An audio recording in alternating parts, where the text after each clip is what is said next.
Hello and welcome for another edition of D-Train and the Modern Day Warrior Football Talk. Today, it's all about the AFC North. Before we start breaking down the other teams, I want to thank everybody who's reached out after seeing the AFC East with encouraging words or saying they enjoyed it, whatever. It means a lot to us. Want to acknowledge a couple of mistakes yesterday.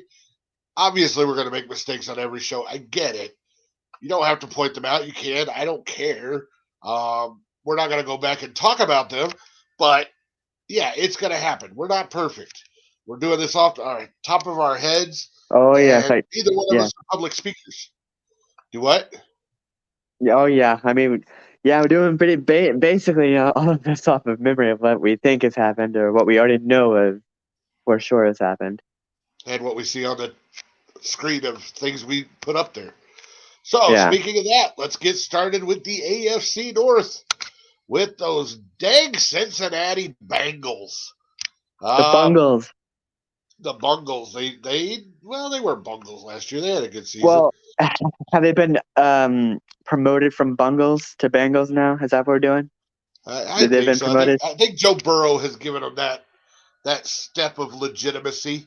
I saw Yeah, that public figures in Cincinnati. Joe Burrow is now number one in Cincinnati. It only took him about 4 years there. they're gonna build a He passed, statue of him. no, he passed the hippopotamus at the zoo, who's been number one forever. So congratulations, Joe. You are more popular than the hippo. All right. Looks like they've got at least a pick in each round, so nothing surprising on their draft picks available. Very few additions and departures. This is one of those teams we kind of talked about yesterday where I feel like one of their strengths has become a weakness, and one of their weaknesses might have become a strength. And what I'm going to point out is right there in the additions, you see Cody Ford and Orlando Brown Jr. That offensive line needed some work. They've gone out and they've gotten two really good pieces for me for that offensive line. I think Cody Ford is at least a top 20 guard in the NFL. He's a very solid worker. And of course, Orlando Brown probably ranks among the top 3 or 4 left tackles in the game. So great. They upgraded the offensive line, but then look at the departures. Their secondary felt the hit. Jesse Bates Jr. or Jesse Bates the third and Von Bell both gone, as well as Eli Apple. That secondary took the hit. So what was strong for them in the secondary now has a lot of question marks. What was weak for them, the offensive line, they've made some bold strides to make it better. What are your takes on their additions and departures? Well, I mean, you definitely make a lot of good points about their departures, at least in my opinion, far outweigh their additions here. Yeah, I mean they did get the. Is Orlando Brown All Pro now? Orlando Is that what Brown's he been is? an all pro. Yeah. Yeah, okay. I thought so. Yeah, and you also got a depth piece in Cody Ford. I'm not sure I know much about Nick. I mean, it's No. not a. Oh, that's the cameras. There you are. Anyway, uh, yeah, the departures category here, big losses that are going to be taken. Yeah, Jesse Bates, very very big loss there. He's been a huge addition to that secondary and especially to the Bengals playoff runs, getting them to the Super Bowl. Samaje P Ryan, kind of a depth back. He was Samaje P Ryan was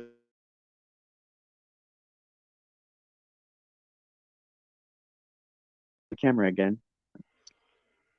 And yeah, definitely used as a receiving back. Joe Burrow often targeted him, but Joe Mixon could also tangle in the backfield as well, and the halfback screens or yeah, just like those swings, like halfback screens, or send him out to a receiving position, see what he can do there. So yeah, that is definitely a loss there. Hayden Hurst definitely lost there. He's not a top 5 tight end in the league. He might scratch the surface in top 10, but that's definitely a key piece that you don't want to lose. He's definitely a playmaker. so that hurts. And of course, Eli Apple, not the most successful former first round pick, but he's definitely good. He got a little exposed in the Super Bowl, but at least he made one, I guess. So I guess it's best case scenario for him. But yeah, their departures definitely outweigh their additions here. So it's as you said earlier, they got weaker in a lot of areas, but they sort of added some pieces.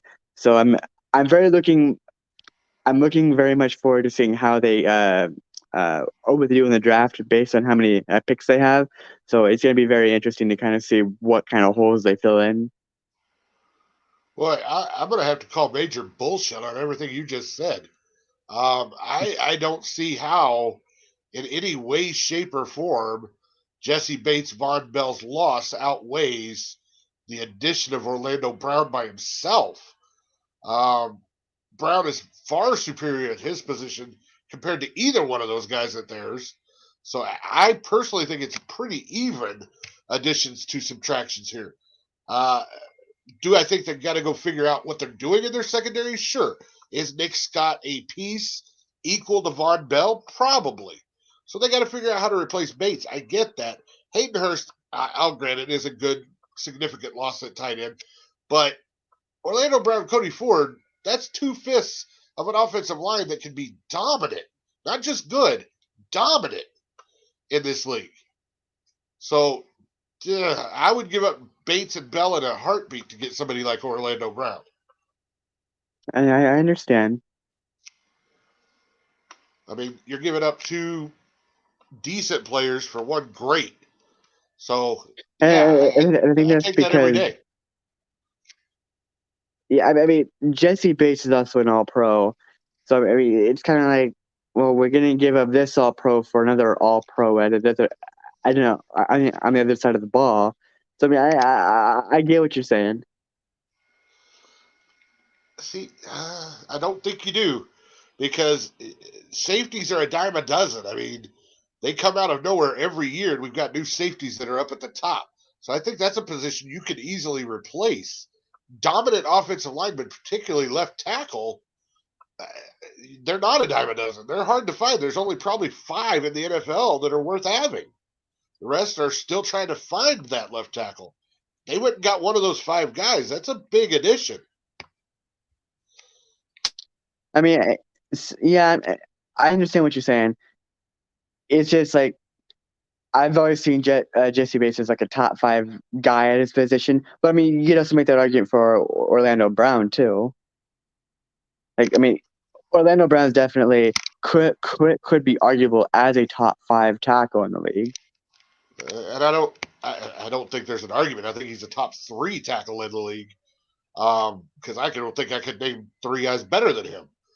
Whereas Jesse Bates, I could easily name 10, maybe 12 safeties that are equal or better than. I don't know. So anyway, we disagree. So Obviously, yeah, we probably disagree. we're not moving each other on that at all. Let's look at their team needs, and this is to me illustrates my point about offensive linemen being more valuable. Because even though they went out and got a top 3 offensive lineman, it's still their second biggest need to go get an offensive tackle. Whereas they got rid of 2 safeties and a corner, and those positions are still below that offensive tackle need. Right. Yeah, Tight I end, top of mean, the list. That makes sense. Hayden Hurst is gone. You've got to figure out a way to replace him. mhm. I don't think they were happy with Hayden Hurst anyway. I think they were probably going to look for somebody else, even if they kept him. And then defensive line, interior offensive line, and the running back position. Yeah, they're looking for a secondary back behind Mixon. Mixon's the man in Cincinnati at running back. We know that. P. Ryan's been a spot filler here and there when Mixon was hurt only. What are your Yeah, thoughts on the I positions of definitely need? think that's true. Yeah, Joe Mixon has definitely solidified himself as the top guy. He might get suspended over an off-season story that at his household, but I don't think that's going to affect too many things. So All right. Well, then I guess that's all you're going to say about their team needs. Then we're to the moment where we go for the modern day Warrior bullseye here, and you try to nail who they take with their first pick. Kind of late in the first round. And yes, it pick number is. 28. What are you thinking? All right, for the Bengals for their 28th pick, I have them going. I'm going to have them answer a safety need and go with Brandon Joseph. All right. Again, I'll completely disagree, but I Okay. think this is where you see a tight end or you see an offensive lineman, maybe a corner. I don't think it's a safety. I think they're comfortable with what they've got at safety, so I don't see that being a position they reach for in the first round. All right. All right. Anything else you want to say about the Bengals before I give the off the rails take? Yeah, I mean, as far as their team needs, I mean, they get a lot of depth holes to fill. Um, it's definitely going to be an interesting offseason for the Bengals. I look forward to seeing what they're going to do in the draft to see what kind of needs are going to fill. But it's going to be a very, very interesting draft for them. I agree, 100%. All right. Time for D Trade to go off the rails on the Oh Cincinnati boy, here we Bengals. go. My prediction for the Cincinnati Bengals that is way off the rails here. Uh, I don't really have it way off the rails. I really reached for this one. But I'll go way off the rails and say Joe Mixon is not the guy. They depend on Joe Burrow way too much this season. They fall down to mediocrity in their division because this division is, quite frankly, a little bit dangerous.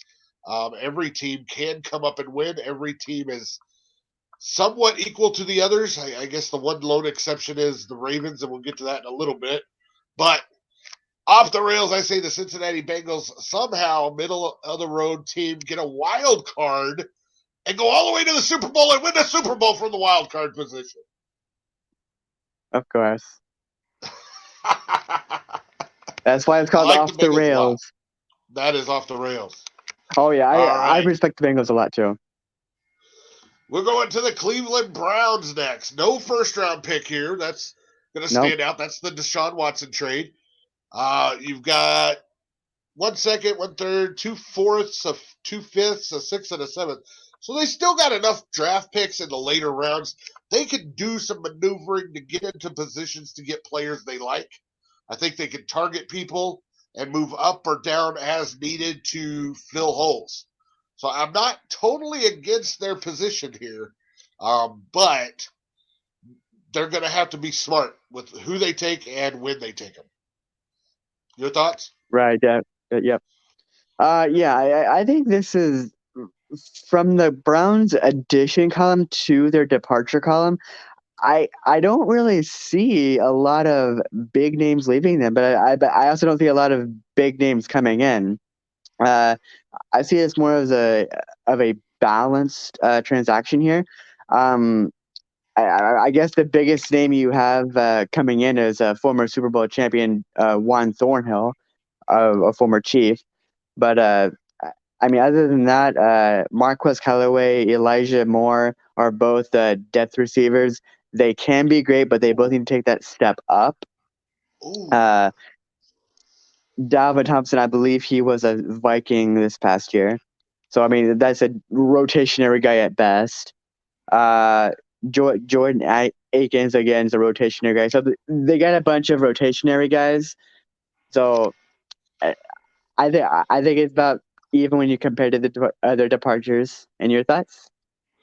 Well, Or do we completely disagree? yesterday you were making some sense. Today you've like completely lost your mind. Um, Elijah Moore is just a depth piece at wide receiver. I I couldn't think disagree more. I think he comes in as arguably fighting for their number one spot. I think he's a great young receiver that did a lot of good things with the Jets, despite having no quarterbacks of any significance that could throw to him. Now he's going to have a guy by the name of Deshaun Watson, who knows how to play that quarterback position, who arguably is comparable to Patrick Mahomes, Josh Allen, and the other elite quarterbacks in the league, and won't be serving any suspension this year, is 100% healthy. There's no reason to believe he won't solidify that quarterback position in Cleveland finally after 22 years. And I think he'll develop Elijah Moore and Marquez Callaway into great pieces and great additions to go with Donovan Peoples-Jones. And here I go with blanket on the tight ends again. Yesterday it was Dawson Knox. Today it is Njoku. Oh, the Brown. I love Njoku Yeah, in yeah. Cleveland. I think he's a great piece for as well. Jordan Atkins, little known fact here. I know you want to glaze over it, but that's a former Houston Texan who looked very well when Deshaun Watson was throwing him the ball. So bringing him in to be the second tight end, I think is a key addition. It's somebody that Watson is comfortable with. As far as you passingly said they brought in Tomlinson, and you didn't even mention Ogumanye, who probably you didn't mention because you don't know how to say his name, as I struggle as well, and Tristan Inside Hill. name, yeah. But when it comes to defensive line, all you're looking for is rotational pieces. You got Myles Garrett. You've got your stud pass rusher. Now you just want other people that are fresh and can do something on that defensive line. Dalvin Tomlinson is a run stopper. That's what he is. You put him in there to plug holes, and he does it well. You're going to have him in there on first down, second and short, third and short. That's where you're looking at him being on the field. He is a package player, but he plays an important role in that package. So I think the Browns have improved dramatically on the defensive line with those 2-3 additions there. Clowney was great 5 years ago. Haven't really seen much from him since he left Tennessee, in my opinion. So I don't see that as a big loss anymore. Jacoby Brissett was time to move on. You don't need him. Taven Bryan, I think, is probably the bigger loss, but I think Tristan Hill fills that same role. Chase Winovich, I actually like as a depth piece. A better pass rusher than he gets credit for, going all the way back to his Patriot days.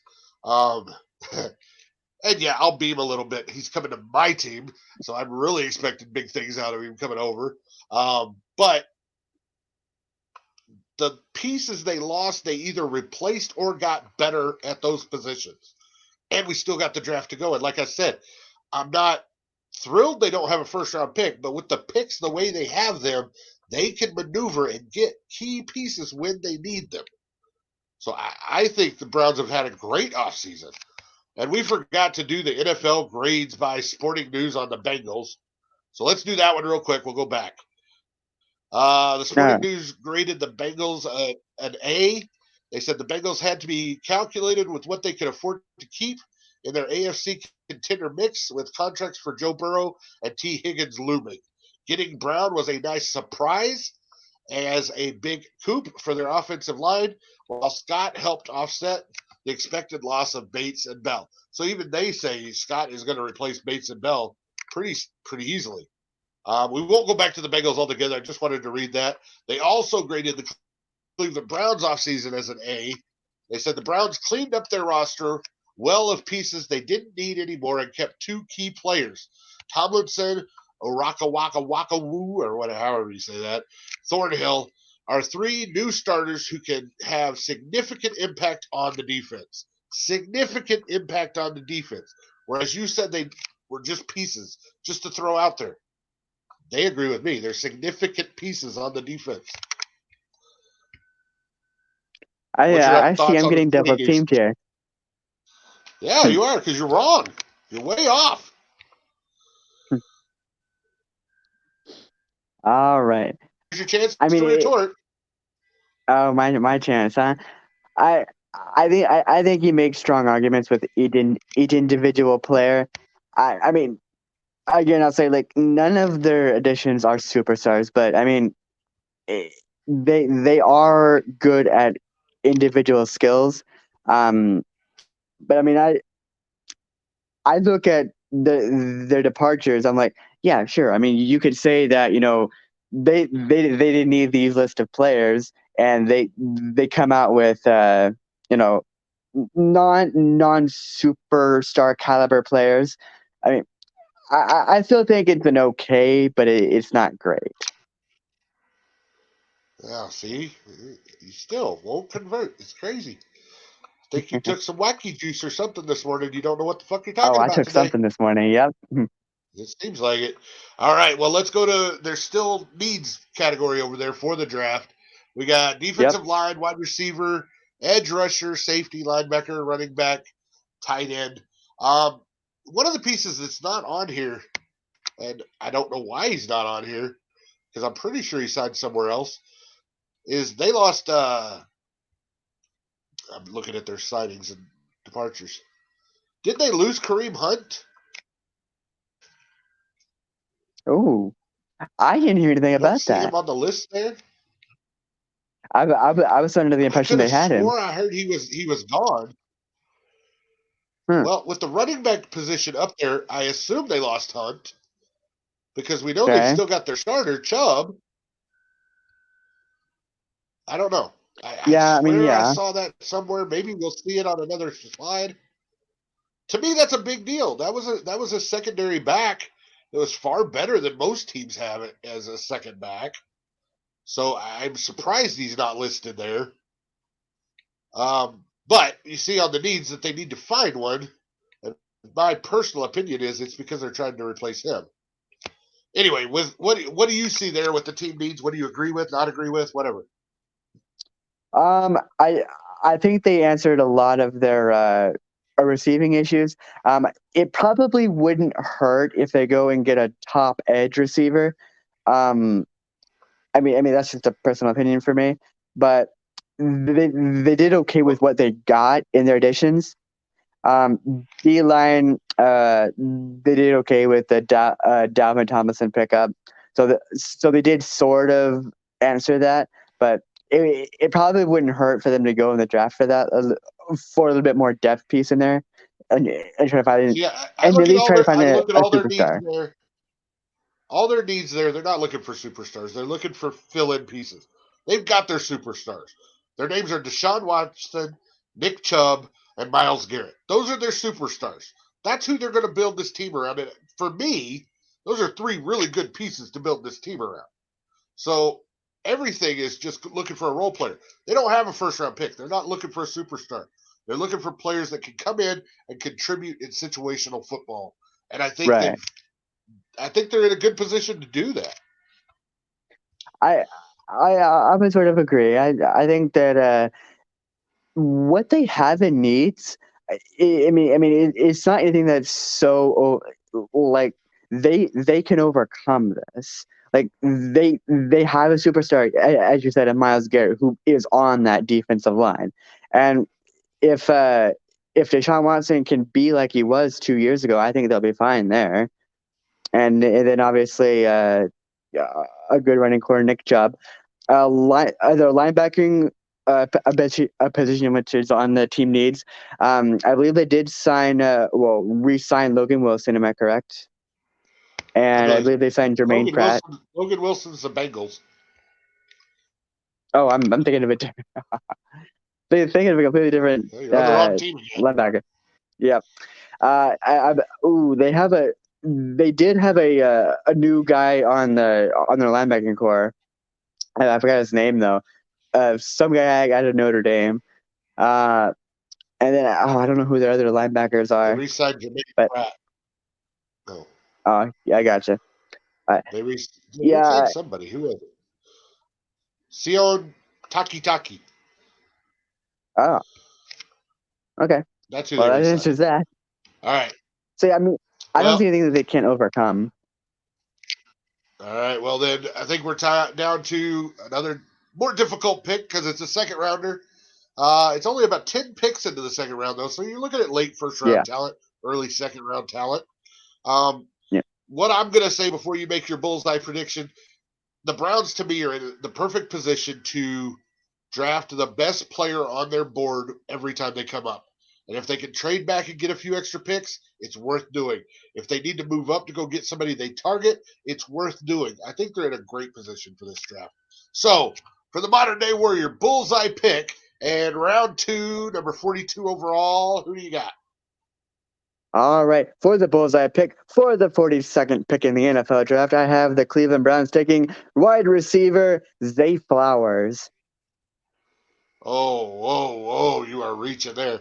They could trade up and get him, maybe. I don't think Zay Flowers makes it out of the first round. If he does, he will be one of the top 3 or 4 players taken on day 2. Um, yeah, he's definitely into the first, beginning of the second, but the more I hear people talking about him, the more it sounds like he is going to be in the first round. It's just really at the tail end. We'll see. We'll see how the wide receivers come off the board, I guess. Exactly. I think it. I'm thinking the same thing about him. I if he does go in that second round, he might fall. Depends on how the what position is definitely going to go on a run. But I mean, he might go late, very very late, first, maybe last 5 picks or so. But yeah, well, I mean, we'll definitely see. Well, I'm going to say this. I'm a Houston Texans fan. Everybody knows that. If Zay Flowers is on the board day 2, I've got the second pick of day 2 also. I'm looking at him. As long as we didn't take one in the first round, I would love to add Zay Flowers. That would be like first round Gotcha. talent Yeah. in the beginning of the second No, round. nothing wrong with that. All All right. right. So, time to go off the rails with the Cleveland Browns. I think it is. Are you ready? You ready Oh, for I'm definitely this? ready. Yeah. You Yes, ready I for am this? definitely All ready. right. Give me your wildest thing. D trade off the rails. The Cleveland Browns put it all together this year. They go 13-4, 14-3, win the division, possibly home field advantage in the AFC. However, choke it away in the first round of the playoffs, and they're gone.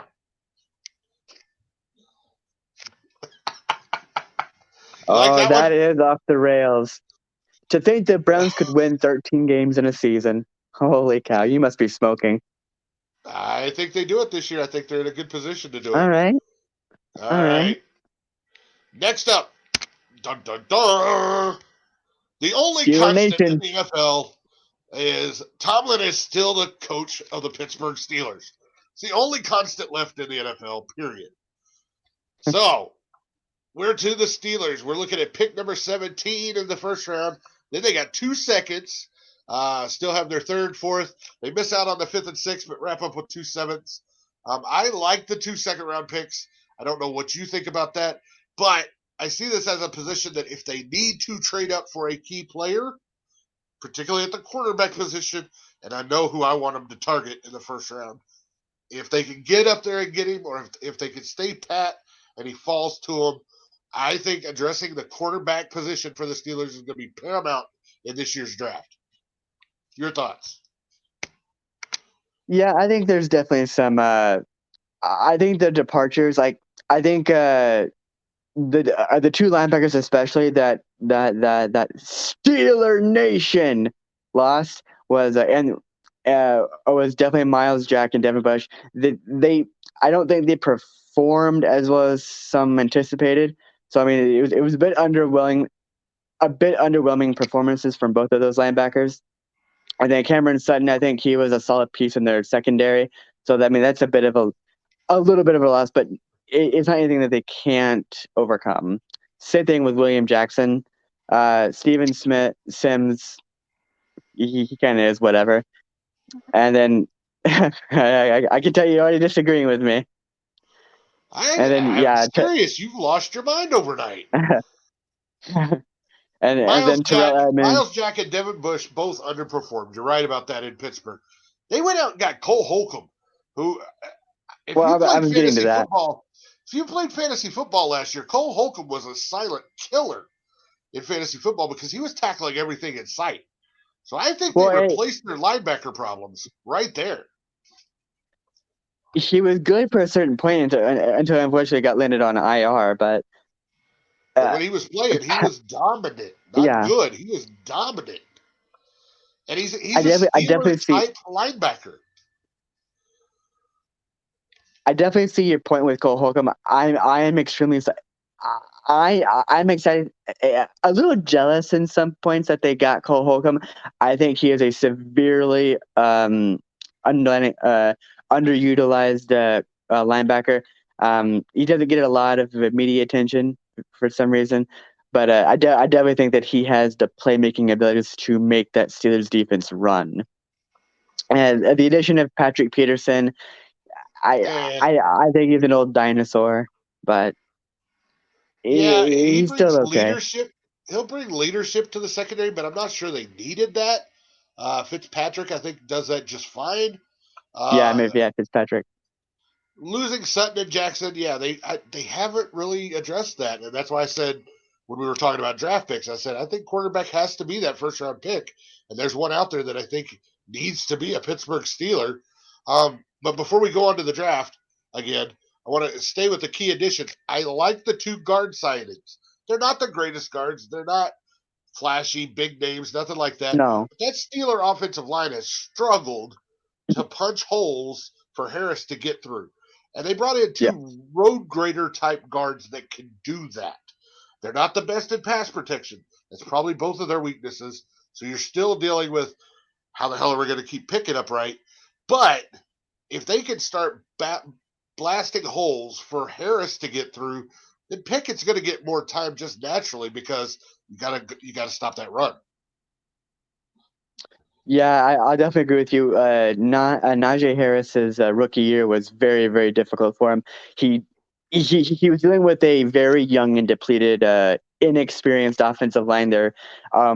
Marquise Pouncey, their all pro center that's been with them forever, retired the year that Harris got drafted. So I mean, they lost that. They lost like three other offensive linemen to free agency that year. So when you're dealing with a very young and very inexperienced offensive line, it's like rebuilding a very new offensive line. And that's why I think you see over there on the team needs. Let's transition right to that. Yeah, You see the top need, it's the quarterback. They lost two good quarterbacks. And the second need, offensive tackle. They've still got to get better protection on that offensive line. The other positions, mostly depth pieces, defensive line. Yeah, linebacker, maybe they still need one more starter, but I think they're really looking at depth. Edge rusher, not sure I agree with that one whatsoever, but who couldn't use more edge rushers? Same with wide yeah. receiver. You can always use more wide receivers. So I think the first round for me boils down to quarterback versus offensive tackle.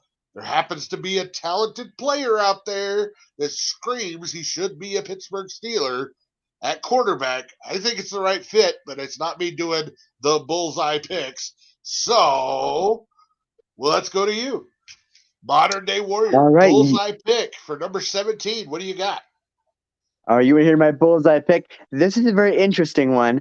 For the Steelers at 17, I have them taking Paris Johnson Jr., offensive tackle, Ohio State. While I'll agree, offensive tackle is definitely something they need. And if Paris Johnson Jr. gets down to 17, that would be a great pick because he Yeah, should I think so go too. top. He should go top 13. Honestly, I'd be surprised if he was still there at 17. Um, so yeah, you missed it altogether. There's a second generation player gonna go in the first round. Should go right around the 17 area. Should have been Joey Porter Jr., the quarterback. His dad played for the Steelers, was a super Steeler. They've got to go get Joey, right? Got to go get his son. All right, I Oop- see ya. I see ya. Oops, you overlooked that one, huh? Come on, I that mean, would have I been didn't a know great anything about his bullseye dad pick. though. Do what? I didn't know about it. Joey Porter Jr.'s dad. Joey Porter? Yeah, I didn't know Really? about his dad. Wow. See, you still need to study your history, boy. All right. Okay. You ready for me to go off the rails? Yes. Surprise us all. All right. Here it comes. Nobody sees this one coming because it only happens about every 15 to 20 years. Pittsburgh Steelers They win. have a horrible, horrible season. By week 6, Tomlin is on the hot seat. By week 11, he's fired. So next Wow. offseason, the Pittsburgh Steelers are looking for a new head coach. But I thought the Steelers didn't fire head coaches. They're going to this time. It's going to be bad. Wait. In the last 50 years, the Pittsburgh Steelers have only gone through 4 head coaches, and you're gonna tell me that It's they're time to go for number 5. As much as I can brag about this team and the pieces and whatnot that they have, I don't see it coming together. I don't think Pickett is the answer. I don't think he's a good quarterback. I'd be shocked if he plays above, I don't know, Daniel Jones, Mitchell Trubisky type capability.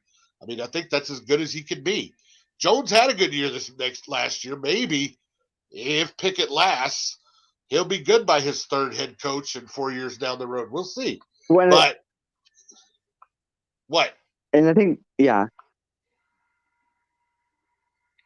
Talk. you gonna What? okay?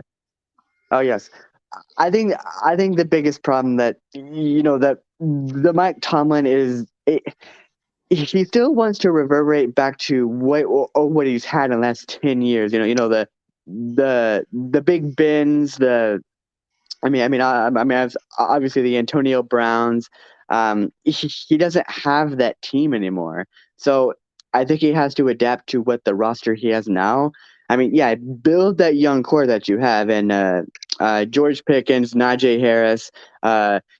If Kenny Pickett's the guy, then yeah, fine, build around him. But you need an offensive line, a top receiver maybe, but definitely there's something there to work with. I think Thomas just gotta he's gotta get out of this stubbornness. Well, my off the rails take was basically when I look at this division, somebody's got to fall to the bottom. I don't think you can continually have this mediocre, everybody's okay, but not really okay, but they're all kind of good, but not really that good. And they're all between 7 wins and 10 wins, and we figure out who wins. I think this is the year, like I predicted, the Browns are going to take a little bit of a lead out there and go 13, 14 wins. Well, if I'm doing that, somebody in that division has to drop down to 5, 6 wins tops. And I think that's the Steelers. I We'll could definitely see. see another average season coming out of him. Yeah, All right. You ready to go on to the last team in this division? I am. Oh, my God. Here we are, Baltimore Ravens. I don't know what the hell we're going to talk about here because I don't think they know what the hell they're going to have on the field come fall. Let's start with the draft picks. Draft picks are okay. They don't have a second. That kind of sucks, especially since I keep hearing that they want to trade up in the first round. I don't see where the firepower is going to come from. Um, Maybe it's going to come from their departures list, which we'll get to in a minute. But Yeah, they're also missing a 7th round pick. Not a big deal there. I don't see the position to move up. I think if the Ravens get the opportunity, what they need to be doing is trading down, unless they pick up another 1st round pick by getting rid of that guy that's in parentheses there under key departures because he's not gone yeah, yet. yeah. Not But guy. I gotta think it's gonna take a 1st rounder or two to get him out of Baltimore when this all shakes out. What are your thoughts on the draft picks? And if you want to start on the departures, go ahead. Oh boy. Yeah, I'll let me start on the departures real quick. Wait. I mean, obviously, the whole Lamar Jackson thing is becoming a big problem and a big problematic situation right now. So, I mean, say what you want. There's so many different opinions about it, but at the end of the day, the right decision is going to be eventually made. The loss of Calais Campbell. I think that one's kind of he's getting really old for his a position. Yeah, I think he's like 33, 34 years old, so he's getting up there in age. I mean, lo- a losing offensive guard Ben Powers. I mean he's a really solid guard, I would say. Josh Oliver and Tristan Colin Costello. I mean, I think they're solid role players, but I don't think they're anything special. So I mean, overall for your departures, Lamar Jackson's definitely your big like elephant in the room kind of release if they do not and decide to keep him. But yeah, I was gonna have to say about the departures anyway. Well, let me ask you this: is it even their decision anymore if they keep him or not keep him? Has Lamar already made up his mind that he's not going to play for them? Because that's kind of what it's sounding like is coming out of Baltimore. Yeah, I mean, I definitely heard what you heard. Yeah, the front office just does not seem to want to give him that big contract.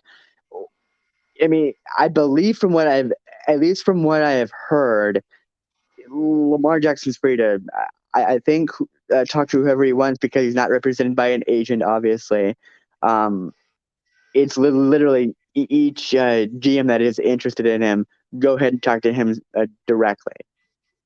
So that, I mean, it's very interesting. But I mean, franchise tagging him is a very interesting step from at least from my perspective, of what the Ravens front office is trying to accomplish here. Well, the franchise tag only does good if he actually signs the tag. So far, he hasn't. And yeah, Yeah, he he's hasn't been signed the told tag he yet. can talk to other teams. Uh, Yep. from what I understand, if you go back to the actual contract negotiations, Baltimore was ready to make him the highest paid quarterback in the NFL. The offer they made would have put him above everybody else, but not as far above as what he's wanting. He's wanting game changer type money because of all the hype that's been around him the last 4 or 5 years, whatever, that he is changing the game. Can you tell me how many Super Bowls the Ravens have won with Lamar Jackson? The answer is none. He hasn't changed the game. He's just changed the offense. And so far, it's not leading to championship results. Yeah, he won an No, MVP, but team success is not there. you're definitely making every credible argument here. It's Lamar Jackson. There's no doubt that he is a very entertaining, scrambling or dual threat option QB in the NFL today. He is the Michael Vick, the what's another good? Randall Cunningham. Uh, Oh, you are pulling names out of your ass and you don't even know what you're talking about. He is nothing like Vicar Cunningham. Sorry, nothing. no, you don't think so? Those were quarterbacks who could run. Lamar Jackson is a runner who happens to be able to throw. There's a big difference. Michael Vick and Randall Cunningham knew how to throw the ball first. Lamar Jackson doesn't look to throw the ball first. It's like playing in the alley and you just go out there and get open and I'll find you is what it feels like their offense is every week. And I I don't think won't he can disagree win with that way. that. Do what? I I know I don't disagree with you at all. I've definitely seen it for myself that yeah, Lamar Jackson, as I said before, he's very entertaining to watch, but the style of game that he wants to play, defenses like to uh, tune into that, and when it doesn't work, it becomes very problematic to win football games, especially in the playoffs. Because yeah, it may work, a certain period of time in the regular season when you're not facing playoff defenses every other Sunday. Be, because the truth is, you're not in the regular season where you are in the postseason. Right, So I right. mean, there's some advantages to having Lamar Jackson, and there's some very big disadvantages. So, okay, the other thing I want to point out here before we go back to the draft picks is look up their key additions. Literally one player. They added Nelson Aguilar, Yeah, an okay role player receiver. Is this whole Lamar Jackson thing literally holding the team hostage to where they don't know what they're building for next year? They don't know who their quarterback's going to be, and they don't know what actual decisions they need to be making. I think that's like quarterbacks that like to like it's like an Aaron Rodgers thing. I mean, I know we'll get to the Packers at a much later date, but it's like when the front office of an organization doesn't know what their quarterback's going to do, and when he wants a big ass contract, it's like, okay, how do we build this team for next or for the upcoming season? Like we don't know. We don't know what our quarterback's going to do. Like, like, do we bring in this Yeah. guy because because this guy or this receiver fits our scheme better? Do we fit this guy because this is what our quarterback that we think will want to play for us next year wants, or what do we do? Well, the other. thing that changed in Baltimore that I think we should point out is they got a new offensive coordinator. Yeah. Comes up from Georgia.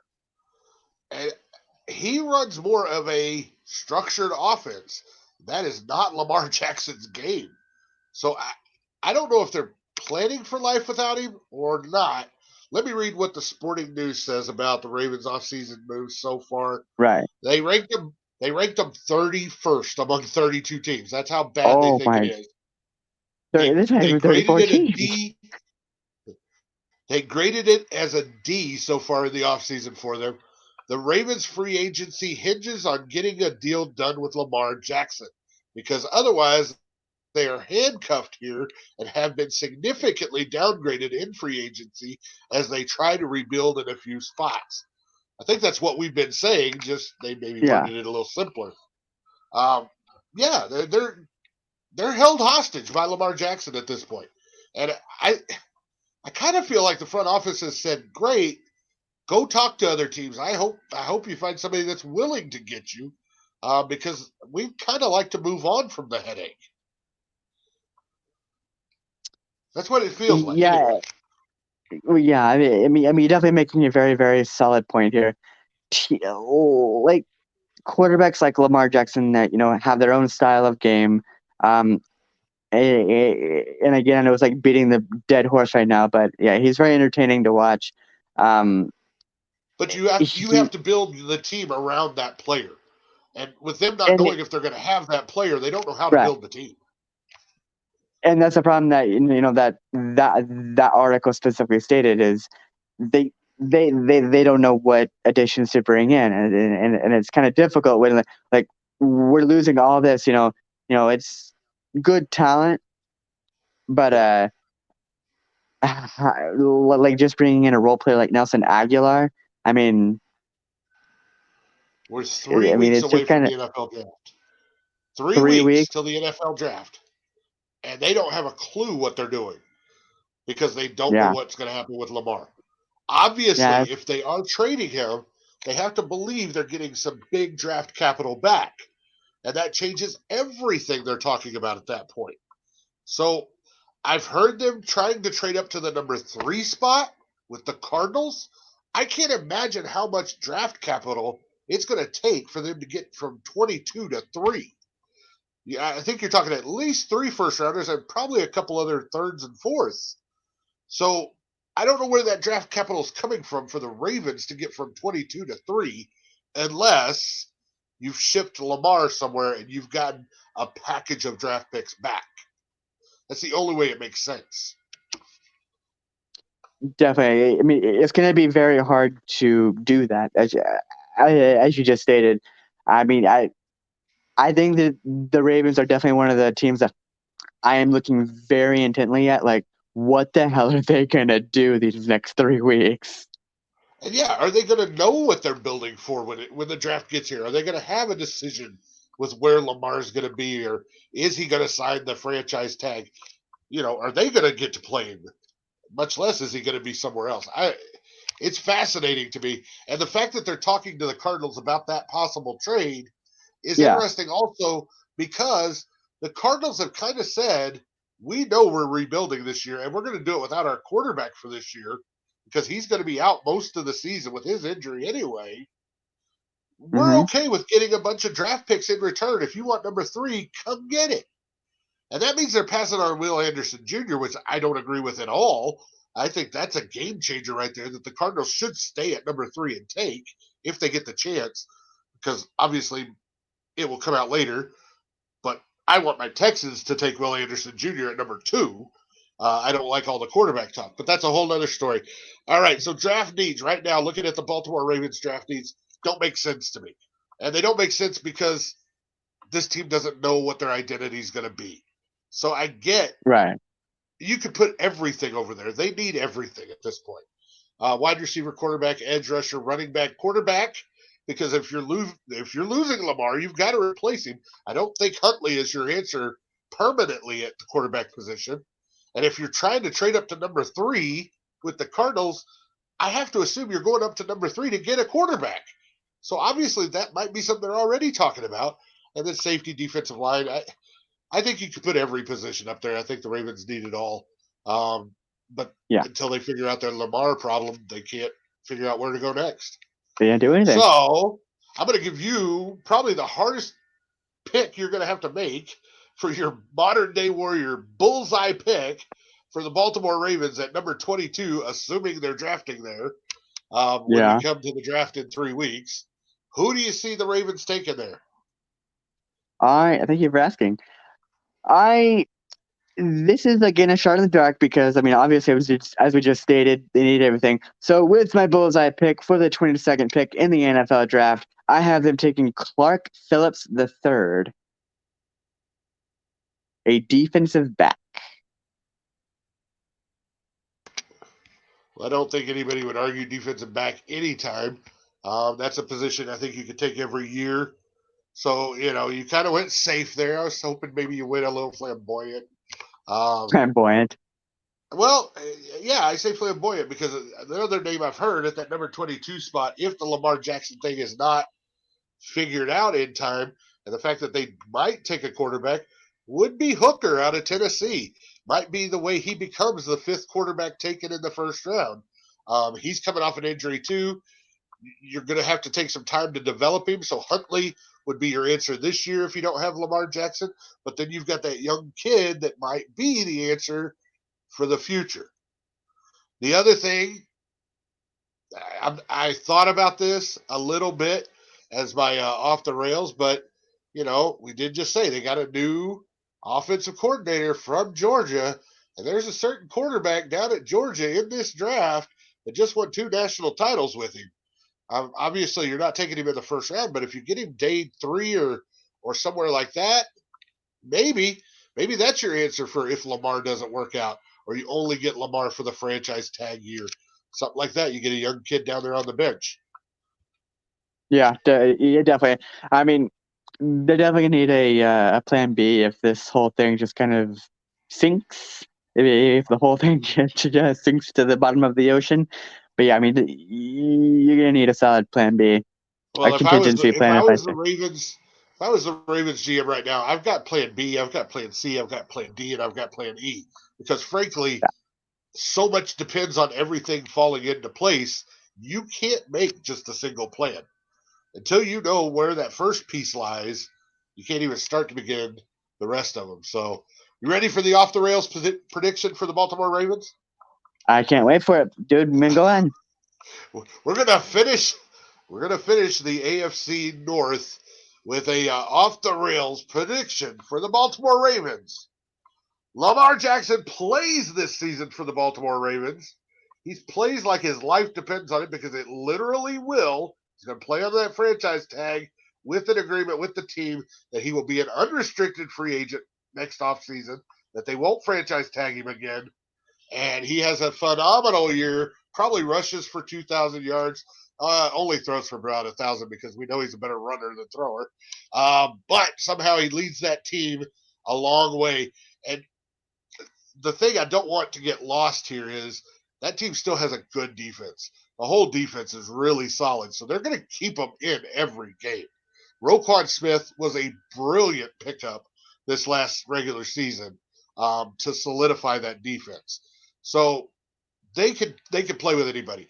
I say they just make the playoffs, probably a 10-7, 9-8 maybe. Last wild card team. Maybe they're the wild card team that upsets the Cleveland Browns that I talked about earlier. But uh, I Yeah. think that he plays this year on that franchise tag with some sort of agreement as to they won't tag him again next year. That's my off the rails prediction for the Baltimore Ravens. All right. All right. Well, I want to thank everybody for joining us here for the AFC North football talk of D Train and the modern day warrior. We will hopefully be back tomorrow with the AFC South, which I'm so excited for because my Texans are in the AFC South and that whole division sucks. So we've got a chance to go from worst to first next year. I see it happening. All right. I guess I'll see you guys tomorrow. All right. Thank you, modern day warrior. We're out of here.